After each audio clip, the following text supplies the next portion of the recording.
السلام عليكم ورحمة الله.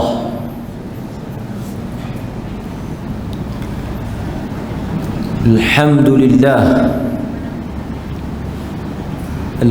لله الذي أرسل رسوله بالهدى ودين الحق ليظهره على الدين كله ولو كره المشركون. أشهد أن لا إله إلا الله وحده لا شريك له وأشهد أن محمدا عبده ورسوله. أما بعد. Hadirin mukminin, tuan-tuan, muslimin, muslimat yang dirahmati oleh Allah Subhanahu wa taala, kita bersyukur. Setinggi-tingginya kesyukuran itu kita panjatkan kepada Allah Subhanahu wa taala, kerana dengan izinnya Allah telah membenarkan apa yang kita rancang dan kita susun berjalan dengan kehendaknya jua. Kita masih lagi di dalam bab perbincangan berhubung dengan hal yang bersangkutan dengan al-maut wa umur al-akhirah, berkaitan dengan kematian dan perkara yang bersangkutan dengan keimanan kepada hari akhirat. Al-Imam Al-Qurtubi rahimahullahu ta'ala meletakkan suatu bab di dalam kitabnya At-Tadhkirah bi ahwalil maut wa umuril akhirah, bab yang dinamakan dengan asy-syafa'ah ataupun syafaat yang ada pada hari kiamat. Di dalam bab ini Al-Imam Al-Qurtubi rahimahullah membicarakan soal keimanan kepada apa yang disebut dengan syafa'ah, atau kita sebut dalam bahasa kita syafa'at. Di antara syafa'ah yang terbesar, syafa'atul uzma, syafaat yang paling agung, yang paling besar kedudukannya, adalah syafaat yang dimiliki oleh Nabi kita Muhammad sallallahu alaihi wasallam. Pada malam ini, sebagai permulaan kepada apa yang akan kita bincang berhubung dengan syafaat, kita akan mendengar beberapa hadis yang disebut oleh Nabi sallallahu alaihi wasallam berhubung dengan bab ataupun tajuk kita pada malam ini. Tuan-tuan mungkin pernah mendengar, bahkan kita memang selalu membaca apa yang disebut dengan al-maqam al-mahmud.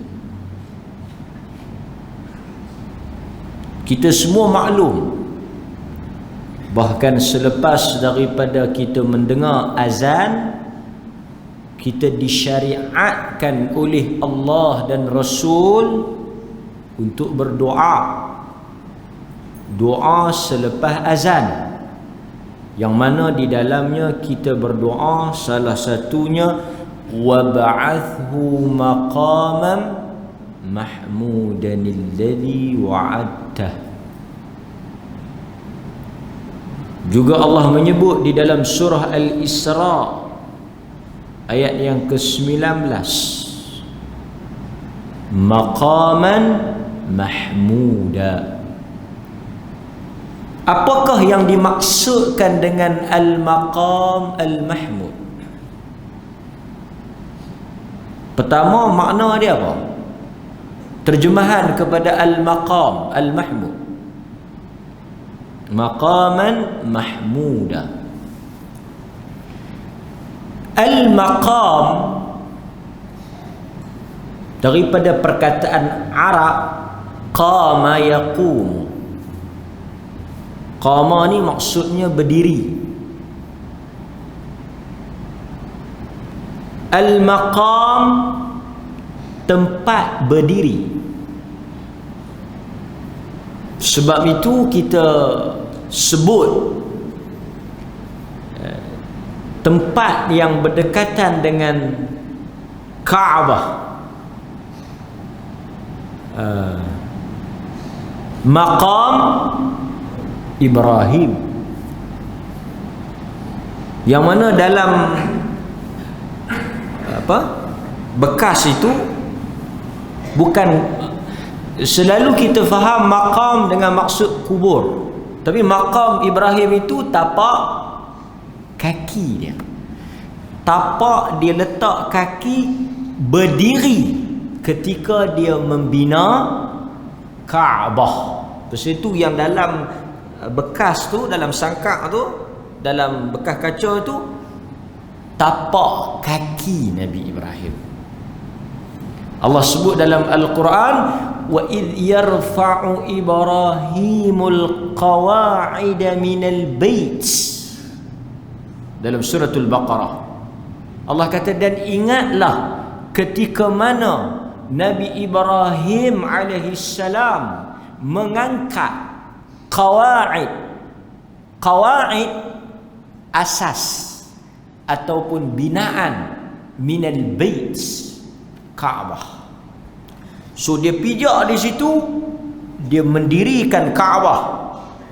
Tapak kaki dia, tempat dia berdiri di situ, bukan kubur dah. Situ kalau kita tengok ada tapak kaki dia.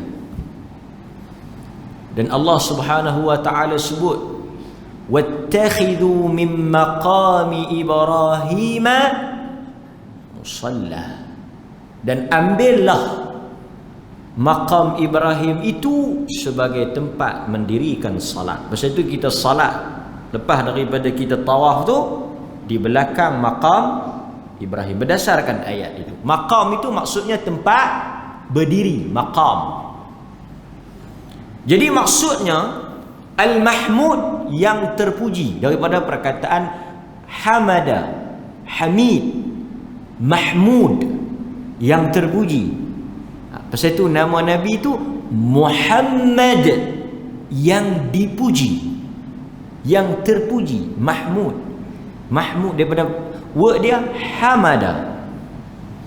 Jadi maksud al-maqam al-mahmud dari sudut lughawi, dari sudut bahasanya, dia bermaksud tempat berdiri yang terpuji. Pasal itu tuan-tuan tengok terjemahan dia tulis apa? Al-maqam tu, kedudukan. Terjemahan dalam bahasa kita dia tulis kedudukan. Pasal itu bila kita tengok translation dia, al-maqam al-mahmud, dalam doa selepas azan dia terjemah kedudukan yang terpuji, wa'addah, seperti mana yang engkau janjikan. Dalam hadis Nabi kata apa? Sesiapa yang baca doa itu selepas daripada azan, dia akan mendapat syafaat aku. Salah satu daripada fadilah, kelebihan membaca doa selepas azan, sebab kita minta kepada Nabi dua perkara. Kita minta kepada Nabi ada dua perkara dalam tu. Satu, al-maqam al-mahmud. Ya Allah, engkau kurniakanlah kepada Nabi. Al-Imam Al-Qurtubi dia bawa perbahasan tu dalam bab syafaat. Kerana saat ini kita akan pergi kepada makna maqam tu. Tu pasal itu kita bahas sikit. Kita minta kepada Nabi di dalam doa itu, sekurang-kurangnya kata para ulama, dia merujuk kepada dua benda besar. Ada dua inti yang sangat besar. Yang pertama, al-maqam al-mahmud. Kita minta Allah Subhanahu wa ta'ala memberikan kepada baginda Nabi kedudukan yang terpuji. Apa dia kedudukan yang terpuji tu? Kedudukan yang terpuji itu terjemahan dia, makna dia apa? Sekali kita sebut. Yang kedua, kita juga minta diberikan kepada Nabi al-wasilah. Al-wasilah, kata para ulama, apa dia maksud wasilah? Apa dia tu wasilah? Wasilah adalah suatu kedudukan yang besar di dalam syurga. Al-wasilah tu maksudnya satu kedudukan yang besar di dalam syurga yang diberikan hanya kepada Nabi sallallahu alaihi wasallam. Satu tempat yang khas. Al-wasilah tu kita minta bagi dekat Nabi, dan kita juga minta Allah Ta'ala bagi al-maqam al-mahmud. Dapat tak? Okey. Al-maqam al-mahmud, jumhur ulama, majoriti ulama ahli sunnati wal jamaah menafsirkan makna apakah yang dimaksudkan dengan kedudukan yang terpuji. Syafa'ah. Yang tuan-tuan duk baca maqaman mahmuda dalam doa lepas azan tu, dan juga dalam surah Al-Isra tadi ni ayat 79 ke 19, 79. Maksud maqam mahmud, kena ingatlah sejak mula pada hari ini. Kalau tak ingat lagi, kena ingat maqam mahmud dengan maksud syafa'ah. Dengan maksud syafaat. Jadi lepas ni bila kita baca wa ba'athu maqaman mahmudan alladhi, ya Allah engkau bangkitkanlah, berikanlah maqam mahmud dengan makna syafa'ah. Kerana Nabi lah manusia, satu-satunya Nabi, satu-satunya makhluk yang Allah kurniakan kedudukan yang paling besar pada hari kiamat. Dialah yang memiliki syafa'atul uzma. Apa dia maksud syafaat yang besar tu? Pasal apa nama syafaat yang besar? Apa maksud tuan-tuan dia sebut syafaat uzma? Syafaat yang paling besar tu syafaat apa? Kita dah sebut sikit dulu. Yang mana syafaat ini khas, hanya dimiliki oleh Nabi. Nabi-nabi lain tak ada. Kalau nabi-nabi lain tak ada, tambah kita yang bukan Nabi ni. Nabi Muhammad ya, the only one, satu-satunya, dia seorang ya yang ada. Sebab itu dia panggil syafa'atul uzma, syafaat yang paling agung, yang paling besar, uzma, azim. Apa dia? Yang tuan-tuan selalu baca dalam hadis. Pergi dekat Nabi Adam, tak boleh, reject, refuse. Manusia semua pergi dekat Nabi Adam, Abul Bashar. Hadis yang selalu kita baca, hadis yang selalu kita dengar. Engkau adalah manusia pertama yang Allah cipta, yang Allah cipta dengan tangannya. Kau pergilah minta supaya Allah mulakan hari perhitungan. Pergi dekat Adam, merayu dekat Adam, sebut kedudukan Adam, kelebihan Adam, keistimewaan Nabi Allah Adam alaihissalam. Engkaulah manusia yang paling layak. Adam kata tak boleh. Allah telah larang aku, dan aku telah langgar apa yang Tuhan larang. Tak boleh. Aku malu. Aku tak layak. Pergi kepada Nabi Nuh, pergi kepada Nabi Ibrahim, pergi kepada Nabi Musa, ke semua para Nabi ini. dengan kelebihan Musa kalimullah, Musa yang Tuhan bercakap dengan dia. Wa kallamallahu Musa taklima, dan Allah bercakap dengan Musa secara langsung. Allah cakap direct, langsung dengan Musa. Musa hebat dengan tongkat, dengan mukjizat dia, dengan kehebatan dia. Allah sayang dekat dia. Dia juga telah buat kesalahan dan dia tak layak. Pergi kepada Nabi Ibrahim Khalilullah, Abul Anbiya, keturunannya semua menjadi Rasul, menjadi Nabi. Daripada Nabi Ismail, Ishak, Yaqub, Yusuf, Ayyub, mari daripada susur galun. Hatta Nabi Ibrahim, Nabi Muhammad kita pun mari daripada dia. Dia pun tak boleh. Pergi cari orang lain, pergi cari orang lain. Sehinggalah pergi kepada Nabi kita Muhammad sallallahu alaihi wasallam. Ini sebagai ulang kaji ya. Bila pergi kepada Nabi, diringkaskan hadis tu, Nabi pergi menghadap Allah Azza wa Jal.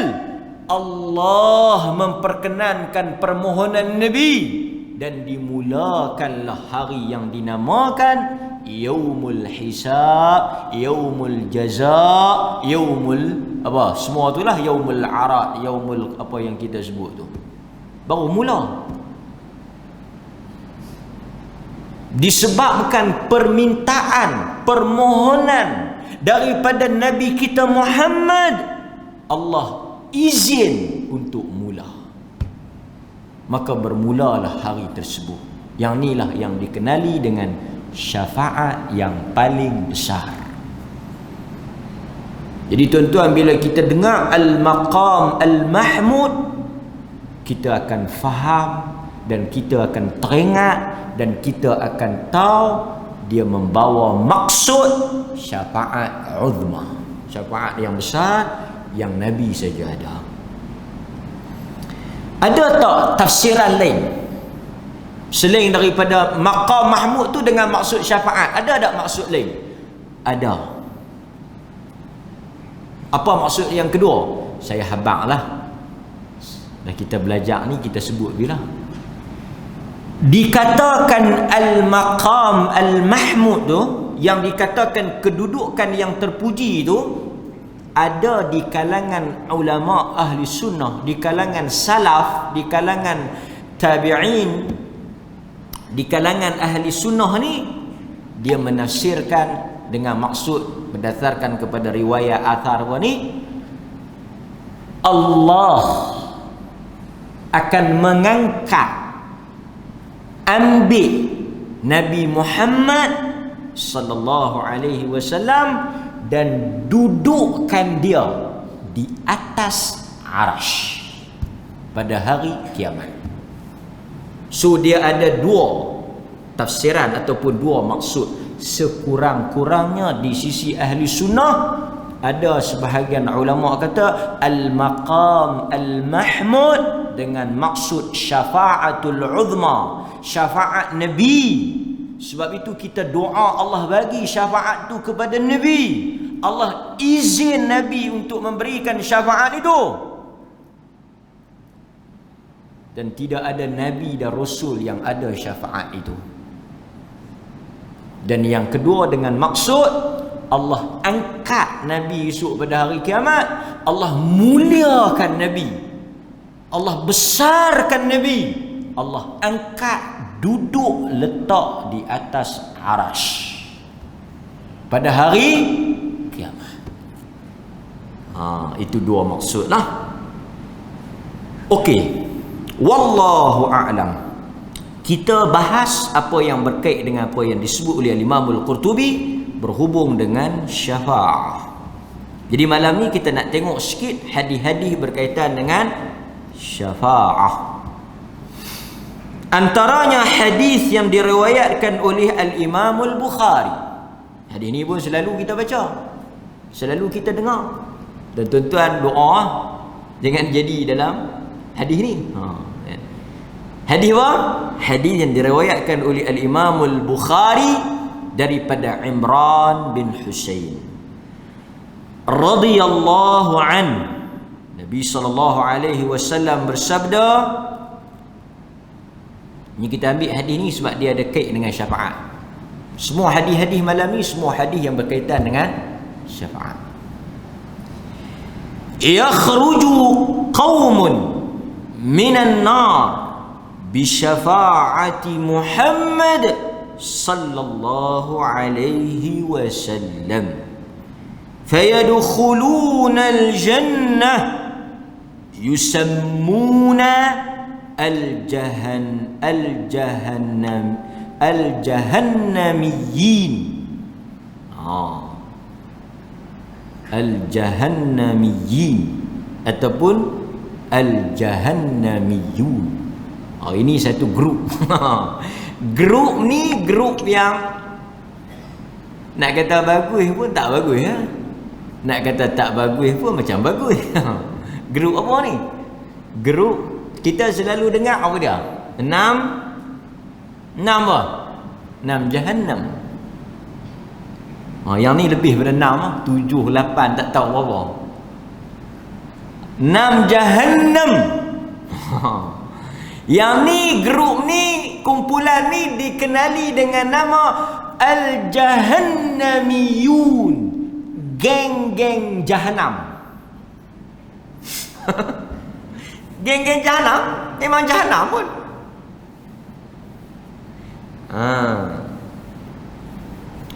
Orang sekolah derma, kalau dia keluar, dia bekas sekolah derma, dia panggil apa? Derma apa? Dermarian kan? Are you dramarian? Maksudnya awak ni bekas sekolah derma, alumni kan? Kalau alwi, tapi tak ada bekas lah, takkan nak keluar masjid alwi, yang bayang sampai mati lah. Yang ni bekas, nak kata student pun tak lah, bekas penghuni neraka Jahannam. Apa dia kita nak panggil? So depa ni semua ex neraka Jahannam. Ex boleh kot. Bekas lah, bekas. Atau dalam bahasa sedap sikit, mantan. Tak kena mantan ni, mantan Perdana Menteri ke, mantan imam ke. Takkan geng Jahannam nak panggil mantan, tak elok. Bekas lah. Bekas. Maksud pernah masuk neraka Jahannam tapi keluar. Macam tu lah. Kalau tengok dalam rekod, saya baru ni pergi sembang dengan polis, pergi ceramah di polis Badan Besar. Dia kata kita boleh tahu semua manusia ni dalam Malaysia ni, bila dia masuk dalam, dia ada kes jenayah, kita boleh tahu. Maksud dia picok 10 jari tu, tak kira lah dia jadi tu imam satu ke, ketua imam ke apa ke, kalau dia bisa cop 10 jari ni memang ada rekod lah. Maksud tu rekod-rekod lampau ni penting juga tak? Jadi mereka ni kalau terih rekod, akan keluar salah satu catatannya, bekas penghuni neraka Jahannam yang keluar masuk syurga. Bila mereka keluar neraka Jahannam, macam keluar banjir dia kan nak macam tu. Adalah dia punya tanda tu, melekam hitam. Keluar neraka takkan putih, terbakar, hangit. Jadi depa keluar tu, depa nak masuk syurga, depa malu.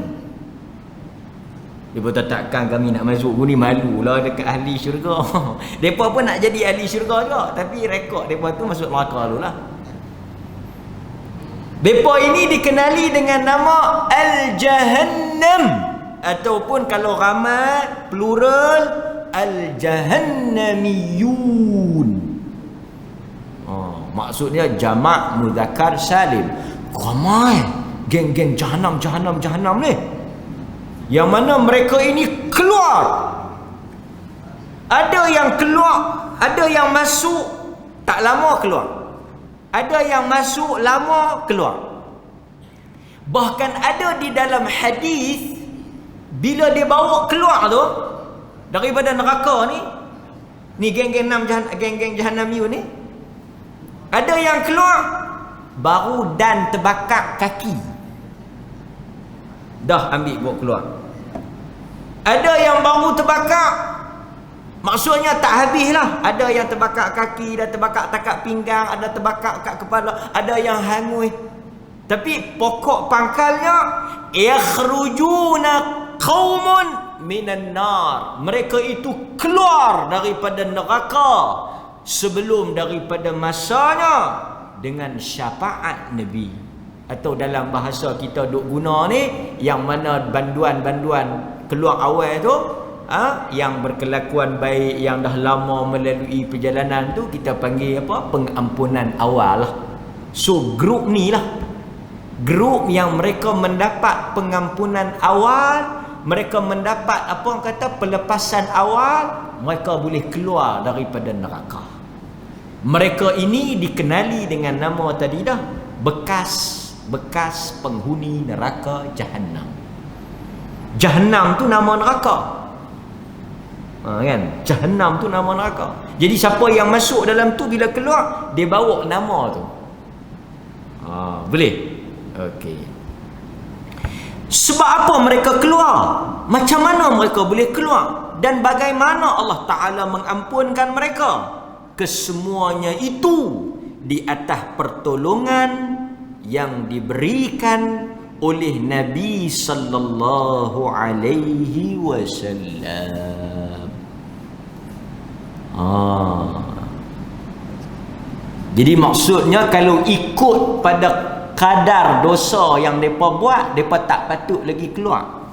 Itulah maksud dia.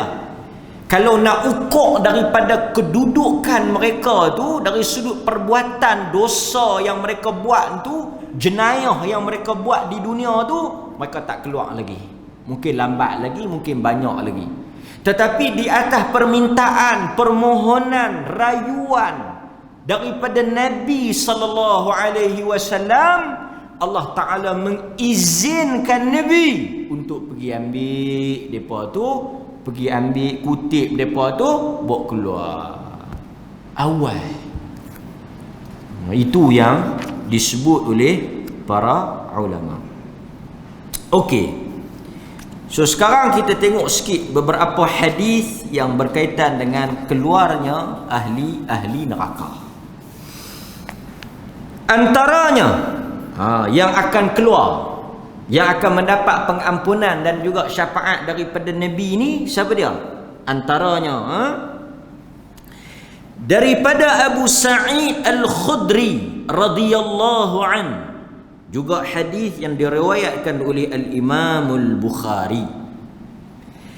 Ukhriju minan nar man kana fi qalbihi mithqal habbatin min khardalin min iman. Atau kama qala, akan keluar, disuruh keluar, diambil keluar daripada neraka manusia yang di dalam hati mereka ada iman sebesar habbah, biji khardal, sawi. Biji sawi. Maksudnya apa? Dari sudut amal tak ada langsung, tak pernah buat baik, tak pernah semayang, tak pernah puasa, tak pernah mengaji, tak ada kebaikan. Dosa tak payah ceritalah, bergunung ganang, berbukit-bukit dosa. Manusia yang sangat teruk. Cuma dalam hadis ni dia kata apa? Di dalam hati dia, di dalam hati dia itu ada iman. Besar mana iman tu? Iman taklah besar mana, besar biji sawi. Esok pergi beli sawi, biji sawi. Jangan silap pula dengan kobe. Beli sawi, tengok biji dia, tak tahulah ada tak ada dalam sawi. Biji sawi. Maksudnya dari sudut iman pun lekeh. Iman pun bukanlah kata iman yang kuat, mantap, akidah yang kukuh, tak. Maksud dia ada iman, ada tauhid. Dari sudut dosa, boleh kita kata macam ni lah, nak bayangkan, nak cerita teruk ni, tak ada kejahatan yang dia tak buat. Tetapi di atas iman itu, Nabi kata diangkat keluar dia, dibawa keluar. Hadis ini menunjukkan bahawa orang yang melakukan dosa besar, dosa yang besar, dan dia mati dalam keadaan tidak bertaubat. Sebab kalau dia bertaubat, tentulah bersih, tentulah dah hilang dosa-dosa tu. Dia mati dalam keadaan tidak bertaubat, dia mati sebagai fasiq. Tetapi oleh kerana ketika dia mati, dia masih beriman kepada Allah, dia tidak kekal di dalam neraka. Inilah kelebihan orang-orang Islam, orang-orang yang beriman. Sebab itu di sisi ahli sunnah kita berbeza. Kita berbeza dengan khawarij. Kita berbeza dengan khawarij. Sebab itu siapa-siapa yang sebut, kata orang yang buat dosa besar tu masuk neraka tak keluar, tu khawarij. Dan sekali kita tengok ada satu khawarij yang bertengkar dengan sahabat. Dia kata macam mana boleh kata orang masuk neraka keluar? Quran kata tak keluar, dia boleh kata keluar. Akhirnya dia masuk. Daripada khawarij dia jadi ahli sunnah. Ahli sunnah kata apa? Ahli sunnah kata orang buat dosa besar tak kekal dalam neraka. Antaranya hadis ni lah, hadis Bukhari. Okey. Kemudian tuan-tuan, kita tengok pula hadis yang kedua yang diriwayatkan oleh Abdullah ibn Mas'ud. Ni hadis yang kedua, cerita Jahannami ni. Hadis yang kedua yang diriwayatkan oleh Al-Imam Al-Bukhari dan Muslim. Inni la'alamu akhir ahli an-nar khurujan minha wa akhir ahli al-jannah dukhul al-jannah. Nabi kata sesungguhnya aku mengetahui tentang seorang lelaki yang menjadi orang terakhir keluar daripada neraka dan orang terakhir yang masuk ke dalam syurga. Oh, yang ni yang paling last.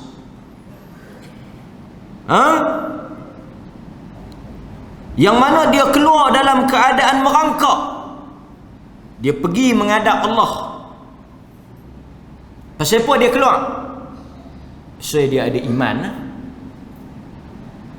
Sebab kalau manusia tu ada iman, ada tauhid, beriman kepada Allah dan Rasul, tidak mensyirikkan Allah, dia akan keluar. Dia akan keluar.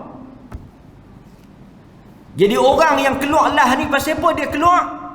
Dan lepas dia keluar, neraka ditutup. Selepas lelaki ni keluar, neraka ditutup. Yang tinggal neraka untuk orang kafir. Neraka untuk orang Islam tutup. Tak ada orang tutup.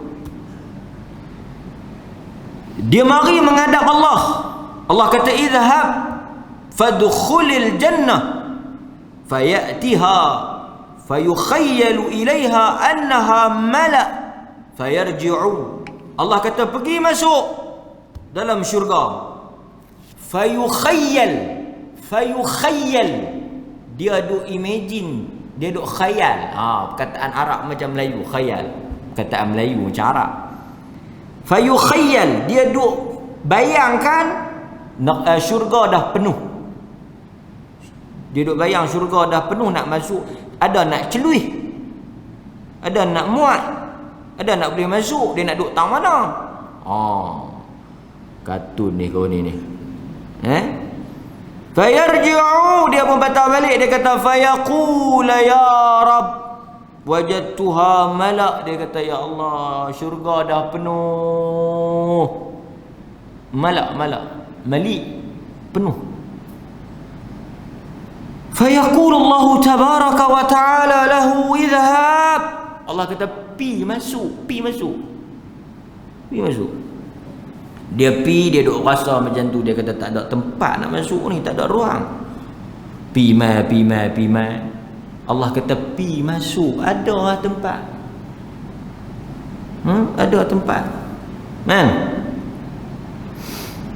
Tuan-tuan, Allah kata dekat dia, fa inna laka mithla dunya. Untuk hang, ruang hang tu, yang hang duk rasa penuh, yang rasa tak celuih dah syurga tu. Pasal itu tuan-tuan, kita di dunia ni berebutlah apa? Nak dapat tempat bukan senang. Lah saya tengok apa, rumah berapa ribu kaki kan, harga ratus-ratus ribu tu belum tanah. Kadang-kadang kita masuk rumah kawan tu, tengok pintu belakang,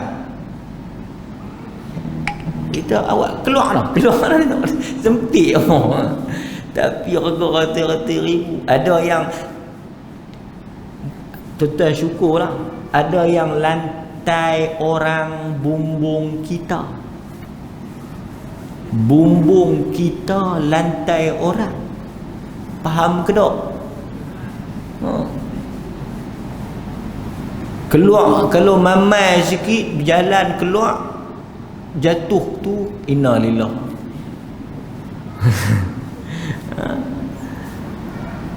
Dunia ini manusia berebut nak buat rumah, nak cari rumah kan, tanah. Tadi pun ada satu sahabat, ada orang nak jual tanah. Kita kalau dengar, kita nak belilah. Tuan-tuan pun ada duit nak beli tanah, tak salah.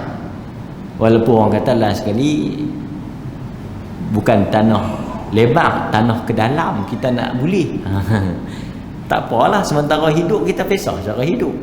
Tapi Allah kata tuan-tuan, kalau tuan-tuan masuk syurga, katalah tuan-tuan the last person, tuan-tuan dapat bahagian tuan-tuan. Tadi petang saya mengajak bab pesaka sikit, atau bab faraid ni, 1/6, 1/8. Bahagian tuan-tuan untuk tuan-tuan yang last sekali tu, Allah kata fa inna laka mithla dunya. Untuk bahagian hang yang last sekali, yang hang rasa penuh dah syurga tu, yang hang rasa tak ada ruang dah, yang hang rasa sempit tu, untuk bahagian hang yang last sekali, reserve untuk hang, disediakan untuk hang tu dunia wa asharata amthaliha. Bukan kalau Tuhan kata besar dunia pun, kita tuan-tuan besar dunia, besar palih, setengah-setengah orang dia pergi tempat dalam palih, dia kata aku tak tahu dalam palih ada tempat ni, palih berjalan tak habis. Palih ni angkat pitak dalam kubang pasu, ada lebih lagi kubang pasu. Punya besar yang palih, punya halih palih tu pun kita, kalau kata kita boleh besar palih ni pun, Allah besar lah tengok kan. Satu relung ada 33,000 kaki pun tak tahu nak buat apa, tak tahu nak buat apa. Rumah besar 7,000 8,000 kaki ya. Allah kata untuk hang dunia kali 10. Dunia tu kali 10. Itu untuk orang lah sekali tu. Maksud tak gaduh, duk bertengkar, duk berebut lah, duk berkelahi. Dia berkata apa? Berkelahi, bertegang urat, bertetak, berbalah, putus silaturahim, bermasa muka untuk tanah sekangkang kera. Pasal apa? Pasal apa sekangkang kera? Tuan-tuan pilah tang mana-mana ada kera, so dia kangkang. Satu dia panggil sekangkang kera. Besar tu rebut. Orang putih kata, orang putih pula, orang boleh kata kelemboi, besar kelemboi. Tu pun bertetak adik-adik, berambat. Banyak duk atas rumah duk berkira dah. Ada kes mana tak tahu bertengkar tuan-tuan sampai apa? Cangkui tanah. Tanah mana cangkui mana nak habis, tapi dia punya geram tak puas hati tu, pergi duk cangkui tanah.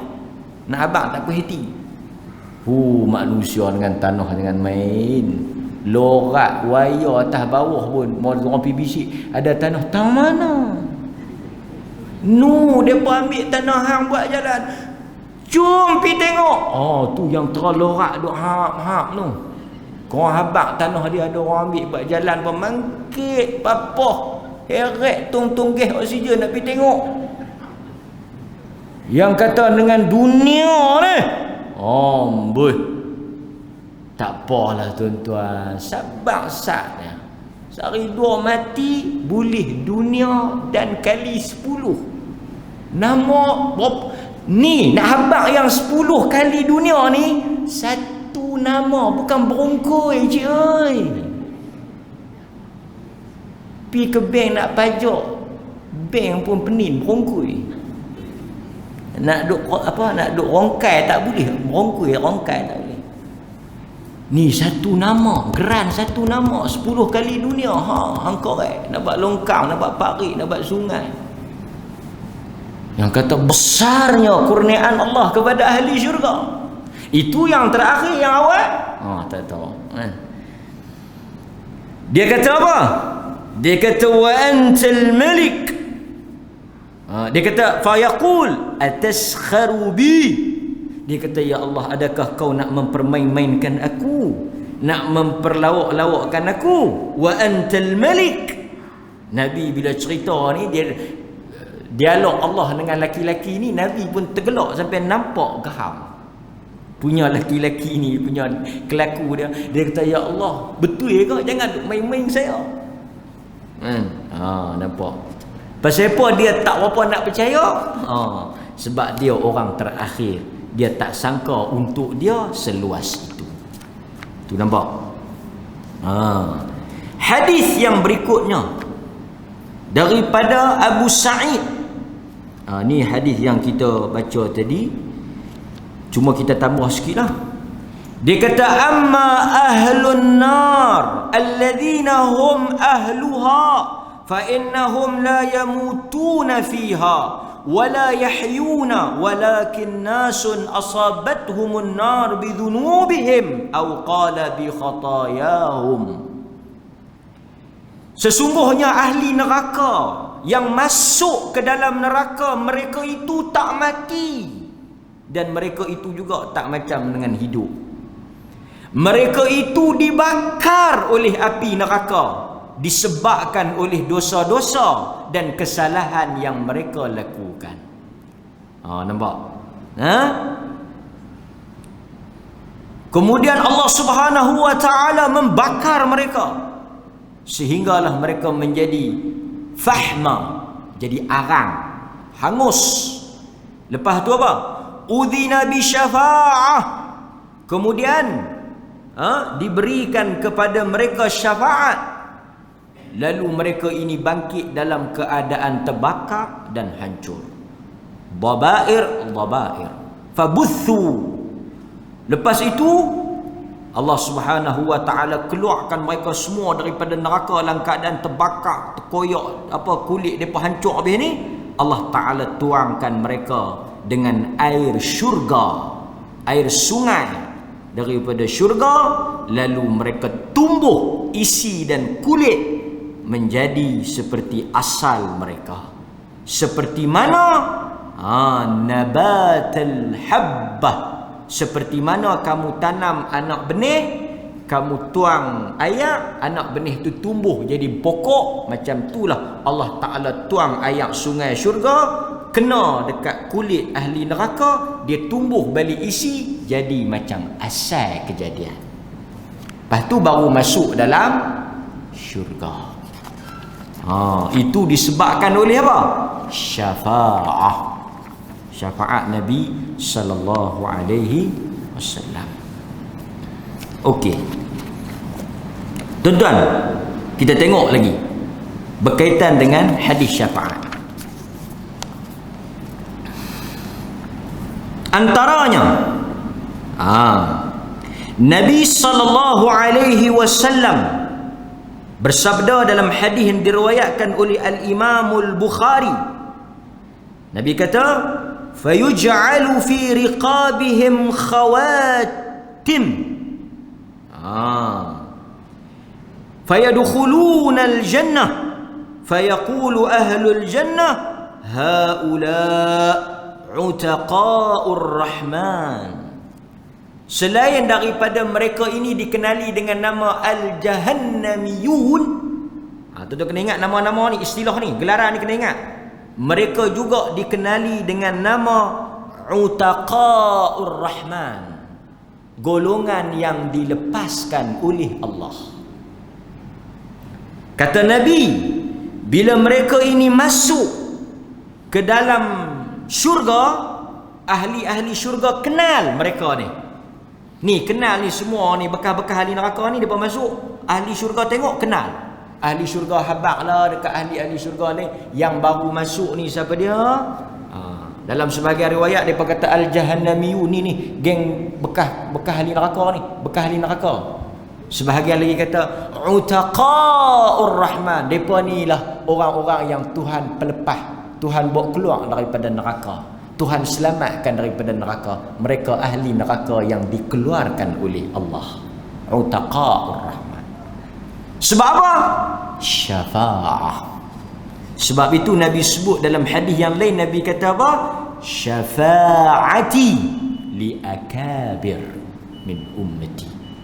Sebab itu Nabi telah sebut dengan terang kepada kita, dia simpan. Semua Nabi-Nabi yang lain telah guna, dia tak guna. Dia simpan syafaat dia, permintaan dia untuk apa? Untuk dia guna kepada umat dia yang buat dosa besar, yang tak boleh masuk syurga. Dia akan guna waktu tu untuk keluarkan mereka pergi bawa masuk dalam syurga. Nabi taruh untuk kita, bukan untuk kita yang biasa-biasa, yang buat dosa besar, yang akan sangkut, Allah akan tolong melalui Nabi. Kita bagi laluan pada azan, selagi kita sambung sikit insya-Allah taala.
Bismillah. Okey, tuan-tuan, sikit. Berikutnya, hadis yang juga menyokong tentang wujudnya syafa'ah yang akan diberikan oleh Nabi kepada umat dia. Diluaskan juga syafaat ini kepada orang-orang yang beriman. Saya sebut benda ni kerana sebahagian daripada kelompok yang mengaku Islam menolak adanya syafaat. Okey, sekali kita baca sikit. Lah kita baca tentang dalil adanya syafaat. Antaranya hadis yang diriwayatkan oleh Al-Imam Bukhari dan Muslim. Okey. Nabi SAW cerita tentang keadaan orang-orang beriman pada hari kiamat. Maksud siapa dia ni? Ahli syurga. Untuk siapa? Li ikhwanihim. Untuk ikhwan. Apa maksud ikhwan? Tentu duk tengok ada kadang-kadang orang letak al-ikhwan, al-ikhwan. Ikhwan maksud dia saudara mereka. Saudara ni boleh jadi kawan, boleh jadi teman. Pasal itu kita sesama Islam dia panggil ukhuwah Islamiyah. Adik-beradik dia panggil silatul rahim. Rahim. Kita semua dalam masjid ni ikhwanul muslimin. Apa dia? Saudara se-Islam. Kita beriman ni, kita innamal mu'minun ikhwah. Quran kata sesungguhnya orang beriman itu bersaudara. Fa aslihu baina akhawaykum, maka perelokkanlah di antara saudara kamu. Okey. Yaqulun, yang mana kita ni disuruh oleh Allah untuk mengeluarkan saudara-saudara kita yang tak masuk syurga dengan kita. Yaquluna, berkatalah orang-orang yang beriman daripada kalangan ahli syurga, Rabbana, ya Allah, wahai Tuhan kami, kanu yasumuna ma'ana wa yusalluna wa yahujjuna. Allah Ta'ala kata apa? Kita kata apa? Ya Allah, yang duduk dalam neraka itu mereka adalah orang-orang yasumun. Mereka itu berpuasa dengan kami. Tu tuan-tuan, pasal itu kita kata orang yang masuk syurga bukan kerana tak ada dosa. Dan orang yang masuk neraka bukan kerana tak ada pahala. Maksudnya bukanlah dia tak ada kebaikan. Mungkin ada tapi banyak sebab. Okey. Mungkin dia buat tak ikhlas. Tak tahulah. Tapi ahli syurga kata mereka itu yasumuna ma'ana. Mereka puasa dengan kami. Beritahu ke Allah Ta'ala mereka tu puasa dengan kami. Wa yusallun, mereka tu semayang. Orang semayang masuk neraka. Wa yahujjun, mereka itu berhaji. Itu dia tuan-tuan. Pasal itu kita buat amalan, kita jangan ada satu sifat confident, kerana kita tak tahu. Fayuqalu lahum, Allah Ta'ala perintahkan kepada mereka, dah kita pergi habaq kata mereka ni puasa. Maknanya apa ni? Kita lobby lah, bahasa kita lobby lah. Kita pergi lobby untuk nak selamatkan saudara kita. Tengok dia kena bakar, tak sampai hati nak biar macam tu. Pasal dalam syurga dia bukan ada perangai lagulan dunia. Pada muka hang. Ambil. Mampu bi. Tu tak ada. Mau kalau duk ada perangai lagu tu, dia tak masuk syurga, dia duduk bawah tu. Kita di dunia ni bila tengok kau tu dia laku kata rakang. Hari ni hang ambil. Tak. Hati-hati ahli syurga ni disebut dalam hadis seperti hati apa? Tu bisa dengar tak? Hati ahli syurga seperti hati burung. Bisa dengar tak hadis tu? Hati ahli syurga ni selembut hati burung. Saya tak tahulah saya orang. Macam mana burung punya hati tak tahu. Bila dia tengok, dia rasa kesian, dia rasa sedih, dia tak mau piak saudara dia, dia nak tarik, dia nak angkat saudara dia, dia nak keluarkan saudara dia. Dia pergi minta dekat Allah, depa ni semayang, depa ni puasa, depa ni buat haji, maafkanlah, ampunkan depa. Depa merayulah, depa di syurga. Allah kata, akhriju man araftum. Pi ambil siapa dia yang hampa kenal, yang hampa tahu, yang hampa apa araftum ni, yang hampa pasal ni, apa pi ambil. Allah kata pi ambil. Nampak tuan-tuan? Kita pun pi lah. Fatuharramu suwaruhum 'alan nar, dan diperintahkan kepada api neraka, berhenti sat, jangan duk bakar depa. Pasal apa? Pasal nak bagi kenal, nak biar. Fatuharramu, diharamkan api untuk bakar depa. Sat, jangan bakar lagi. Bagi ahli syurga tengok nak cam. Kawan dia yang mana? Kawan dia yang mana? Yang mana ni? Teman dia dulu ni duduk sekali. Dia nak angkut, dia nak apa? Ambil bawa keluar. Fayukhrijuna khalqan kathiran qad akhadhat an-nar ila nisfi as-saqai ila rukbatin. Yang saya kata tadi ni, depa pun kutip lah. Ada kawan tu yang terbakar sampai ke betih, ada yang terbakar sampai buku lali.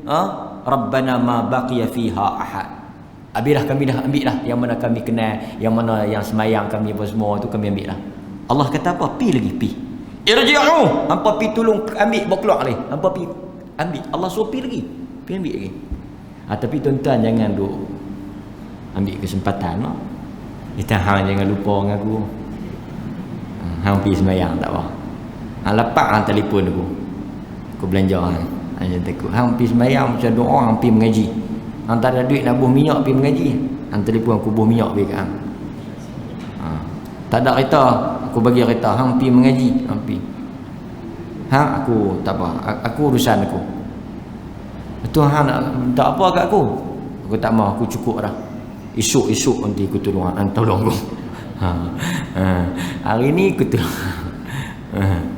Dia taruh siap-siap dah kawan dia. Allah kata irji'u faman wajadtum fi qalbi mithqala dinar. Pi. Dia kata habislah kami ambil ni orang bagus-bagus yang masuk neraka yang kami kenal tu kami. Allah kata pi cari orang yang ada buat baik sebesar dinar. Siapa yang hampa kenal dia bisa buat baik kecil, hampa ambil bawa keluar juga. Kita pun pi lah. Pi kelas ni dalam neraka tu, pi duk kelas.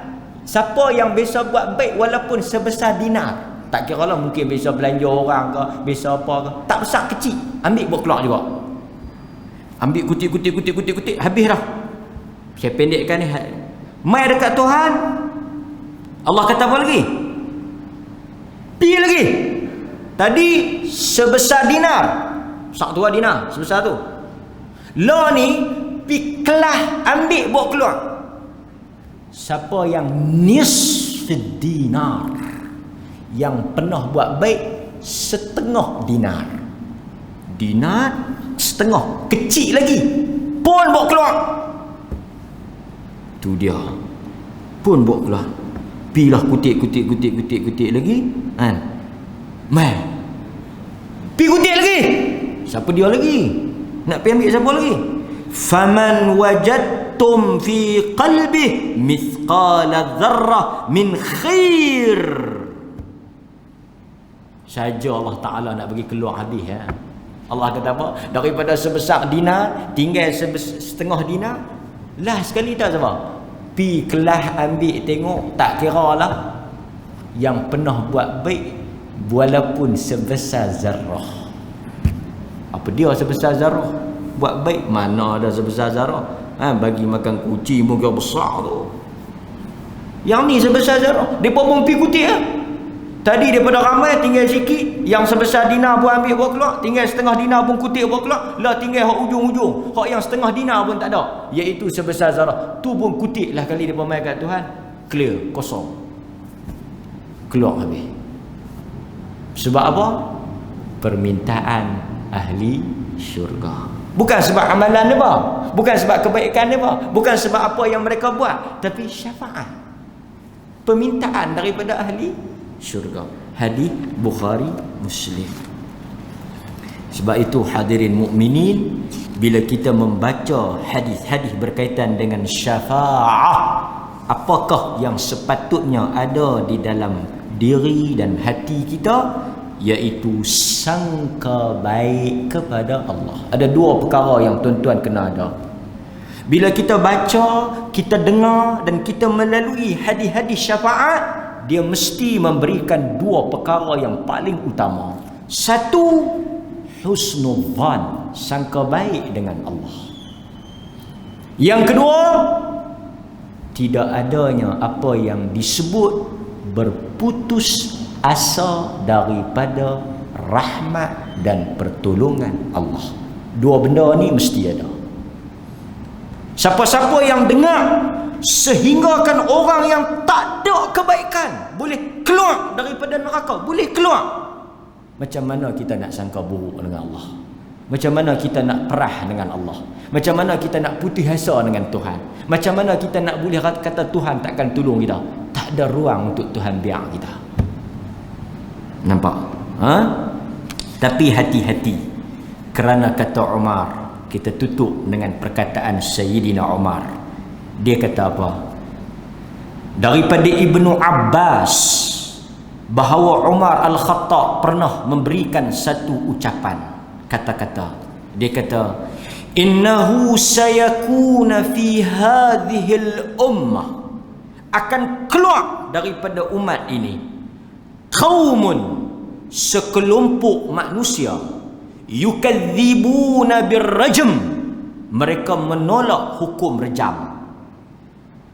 Umar kata akan muncul dalam umat Muhammad ini manusia yang pertama, mereka menolak hukum rejam. Tak percaya kata rejam itu daripada Quran, daripada Allah, daripada Nabi. Bertolak, tolak hukum rejam. Yang kedua, wa yukadzibuna bid-dajjal, mereka mendustakan akan munculnya Dajjal. Mereka tak percaya ada Dajjal. Lepas tu duk tafsir kot nu, duk tafsir pusing kot nu, pusing kot ni. Dajjal lah. Apa dia tu Dajjal? Dajjal ni manusia yang akan keluar di akhir zaman buta sebelah. Dan dia ni akan mengaku sebagai Tuhan. Di dai dia tulis perkataan kafara.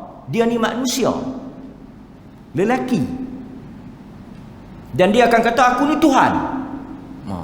Tapi bila dia akan keluar, dia akan keluar lah, dia diikat di suatu pulau. Di mana tak tahu. Cukup. Kita tak payah duk tafsir, duk takwil, duk pusing kot nu, pusing kot ni. Nabi abang kata Dajjal akan keluar di akhir zaman, kita beriman cukup. Jadi bila Dajjal keluar, kita nak buat apa? Lari, jangan pergi dekat dia. Jangan duk cari Dajjal. Nabi tak suruh cari, Nabi suruh lari. Nabi suruh lari. Nabi suruh berdoa, berlindung.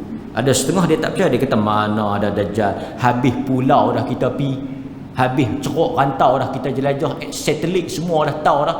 Tak ada pun pulau tu, tak pernah jumpa pun orang yang diceritakan tu, tak tahu. Lepas tu mainlah tafsir Atromen di Pulau Nagoya, Jepun apa main merepek ni. Kan? Tak ketum biar. Wa yukadzibuna bi'adzabil qabr. Mereka menolak hukum rejam. Mereka menolak wujudnya Dajjal. Mereka menolak adanya azab kubur. Ini ada golongan liberal yang tolak azab kubur kerana tak masuk akal. Azab kubur ni tak masuk akal. Lepas tu petikailah, ni orang yang mati tak ada kubur macam mana?